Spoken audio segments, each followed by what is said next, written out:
But anyway, yes, I'll give you a brief introduction to it, and in a way, it's silly because I have not been doing the work, and that's actually the hard work from Bjarne Kynep and his teachers. He's the director of the school who's been participating, the Fire Høje school, which I think translated would be Four Hills school. And then also Helle Bruno and her staff, who's been working all together with doing all these activities. And if you would go to the next slide, and maybe I'll be saying something that's completely stupid and silly and wrong. And then if you hear that, Bjarne and Helle, please interrupt me. So, yeah, but I've given you a control over the screen, so I think you can. Okay, so should I do? You've muted, Jakob. You've muted yourself.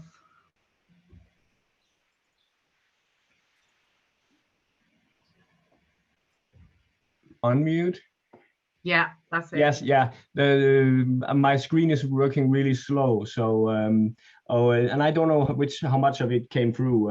But as mentioned, it's not me been doing the work. So if I say something completely wrong, then Bjarne from the Fire Høje School and Helle, please maybe just shortly interrupt me. But the idea is actually just to give a short view in the way that the very difficult task you have been trying to deal with for the last year because of the COVID-19. So very briefly about the Fire Høje School is that it actually covers all the way from preschool or kindergarten, as you may also have referred to it, and up to the 9th grade, actually. So it's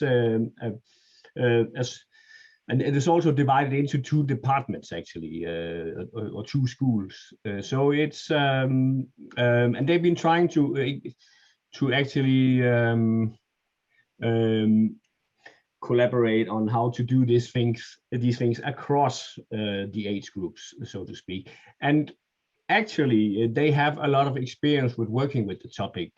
So they were not starting from scratch on the project. They've been all the teachers at Fire Høje Skolen has been participating in an education that Helle is doing together with some researchers also as part of it. So they were not starting from scratch, and the idea was actually that they would like to create something which could be called a common thread.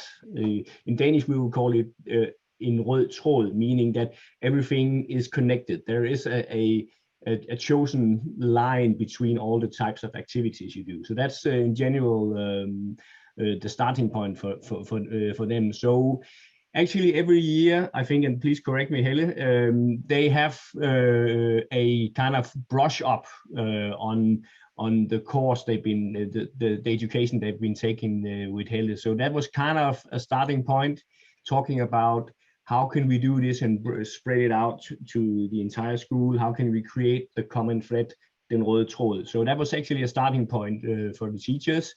And we were in a way hoping to create a lot of physical activities. And as you know, it's been a mixture of just about everything. So they have been needing to be flexible as we go along. So the starting point was there somewhere there for the teachers. And with the involvement of the parents, they have a kind of a parents board that they collaborate with. So they was part of making a decision on creating something they refer to as the school's DNA. Also, that's kind of a mixture of how do we do this at the school. So there's been a tight collaboration between these 2 parts.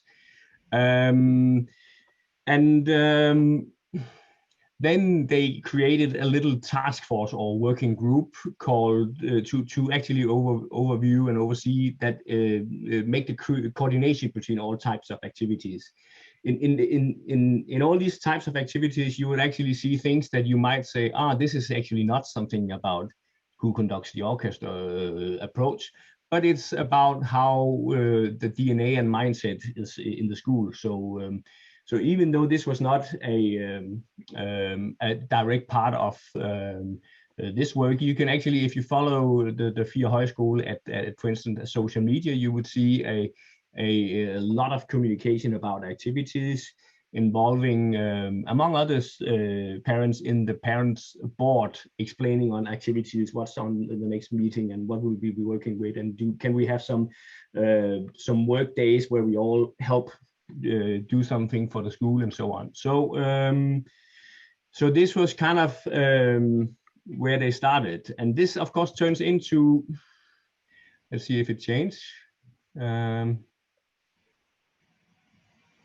it is. This turned into a series of activities, and these are just, actually I need to go back. No. Yes, sorry about it. The Sorry, computer... Jakob, we will need to, you've got 3 minutes, Yes, sorry. I'm simply just because, and this will go very fast. So as a way of working with it, they have all sorts of activities, and this is just a short amount of them. An example was they participated in something called the Open Village Day, where they present some of the ideas, but it was also part of several other activities in the local area.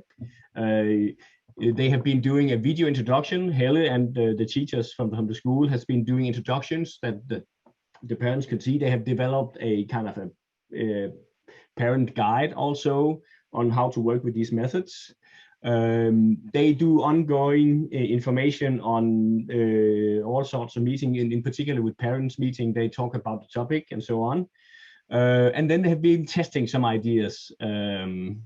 Among others, there was a testing of what you could call a conversation card system, where to use when talking with the parents.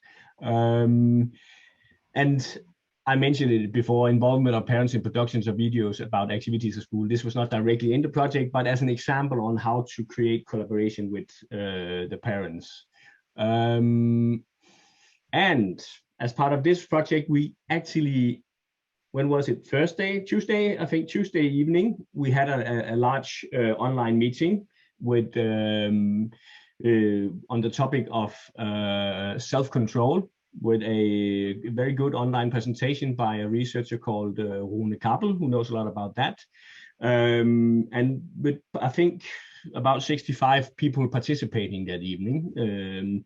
And as part of that, they were giving, and I'll just very quickly go down here, they were giving a little challenge to work with at home, the marshmallow challenge. And some of you will be familiar with it. It's about how long can you resist eating these marshmallows? And if you can resist doing it for a longer time, then you will be rewarded with another one.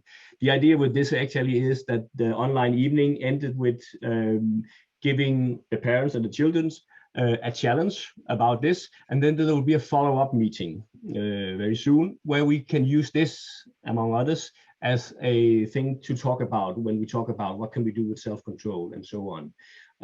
So a mixture of making an all-over strategy with DNA and common threads, a lot of smaller activities, and now we have tried an experiment on how can we do this online, a final meeting with a task for the children and parents to do at home, and then follow up on another meeting. So a year with several experiments and tryouts and so on, and hopefully we are a little bit wiser.